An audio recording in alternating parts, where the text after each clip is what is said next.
નમસ્કાર, આપ જોઈ રહ્યા છો નેશન પ્લસ ન્યૂઝ. હું છું આપની સાથે હેતલ વગર.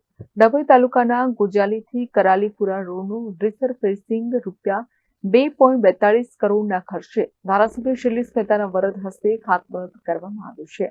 ડભોઈ તાલુકામાં ધારાસભ્ય શૈલેષ મહેતા અને ભારતીય જનતા પાર્ટી દ્વારા વિકાસના સૂત્ર સાથે અવિરત વિકાસ યાત્રા ચાલી રહી હોય ત્યારે રસ્તા સુગમ બને તે માટે આજે વધુ એક ડભોઈ તાલુકાના ગુજાલીથી કરાલીપુરા રોડનું રિસરફેસિંગ ₹2.42 કરોડના ખર્ચે થવા જઈ રહ્યું છે.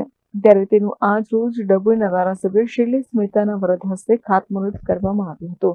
આ પ્રસંગે ગ્રામજનો તેમજ આગેવાનો અને માર્ગ મકાન વિભાગના પંચાયતના અધિકારીઓ હાજર રહ્યા હતા. મુખ્યમંત્રી યોજના હેઠળ સરકાર મુખ્યમંત્રી ગ્રામ સડક યોજના હેઠળ ગુજાલી કરાલીપુરાનો રસ્તો લગભગ 7.5 કિલોમીટરનો એ ₹2.42 કરોડ અહીંયા ફાળવવામાં આવ્યા છે, જેનું આજે અહીંયા ખાતમુહૂર્ત કરવામાં આવ્યું છે. ઘણા વખતથી આ વિસ્તારની માંગણી હતી કે આ વિસ્તારના રસ્તાઓ ખરાબ થઈ ગયા છે, જેના અનુસંધાનમાં આજે આ કામગીરી કરવામાં આવી છે.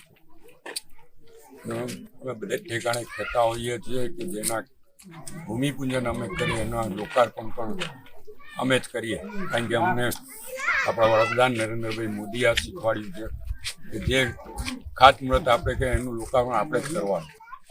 એ રીતે અહીંયા આજે ખાતમુહૂર્ત કર્યું છે. થોડા દિવસ પછી આનું લોકાર્પણ કરવા માટે પણ આવીશું. સમય મર્યાદામાં રસ્તો થઈ જાય અને જે રીતે ટેન્ડરમાં જોગવાઈઓ કરવામાં આવી છે એ જોગવાઈઓ પ્રમાણેનો રસ્તો થાય અને આ વિસ્તારના તમામ લોકોને આનો લાભ મળે એવી અપેક્ષા રાખું છું, કારણ કે ઘણા વખતથી લોકો આ રસ્તાઓથી ત્રાસી ગયા હતા.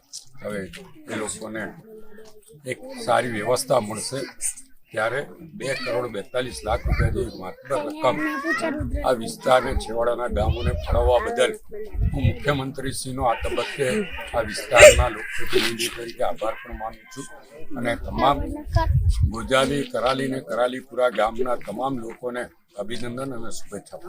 મીત માથ્યુ, નેશન પ્લસ ન્યૂઝ, ડભોઈ.